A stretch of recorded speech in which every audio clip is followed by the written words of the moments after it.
మీలో ఎంతమందికి ఇండియన్ కాన్స్టిట్యూషన్లో ఆర్టికల్ 15 అంటే తెలుసు? ఈరోజు మనం ఆర్టికల్ 15 అంటే ఏంటో తెలుసుకుందాం. ఆర్టికల్ 15 చట్టం ముందు అందరూ సమానత్వమే.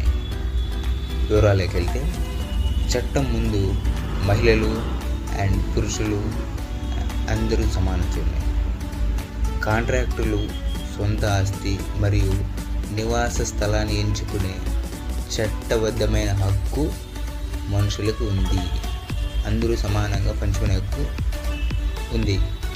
కేవలం మతం, జాతి, కులం, లింగం లేదా పుట్టిన ప్రదేశం లేదా వాటిలో దేనినైనా ఆధారంగా వివక్షను నిషేధిస్తుంది ఈ ఆర్టికల్ 15.